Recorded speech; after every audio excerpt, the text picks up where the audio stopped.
Hello everybody, my name is Nifemi Adefemi, your smoothie instructor at this virtual smoothie making class. So you're welcome to this class once again.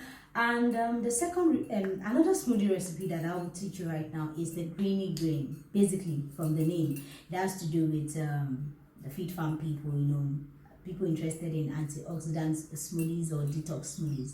So the ingredients for this smoothies are: one, you have your mint leaf, you have parsley leaves, mint leaf, parsley leaves, you have apples, you have pineapples, you have your English pear, you have your ginger, and finally a little bit of grapes with lemon. So to the smoothie process, I forgot to mention coconut milk. To the smoothie process, you blend your coconut and then you sift it, removing the shaft.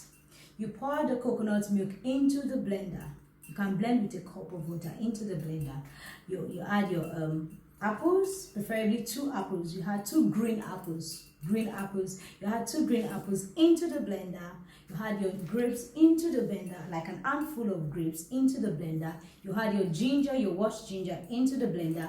You add your pineapple, you had your English pear, you had your apples into the blender. You wash your mint leaf and your parsley leaves and add them to the blender. You blend again until you have that smooth consistency. So once you have that smooth consistency, you put off your blender, you put your smoothie into the smoothie jars or smoothie cups or your smoothie bottles, however you like it. Keep it in the refrigerator and enjoy it with your family. Thank you.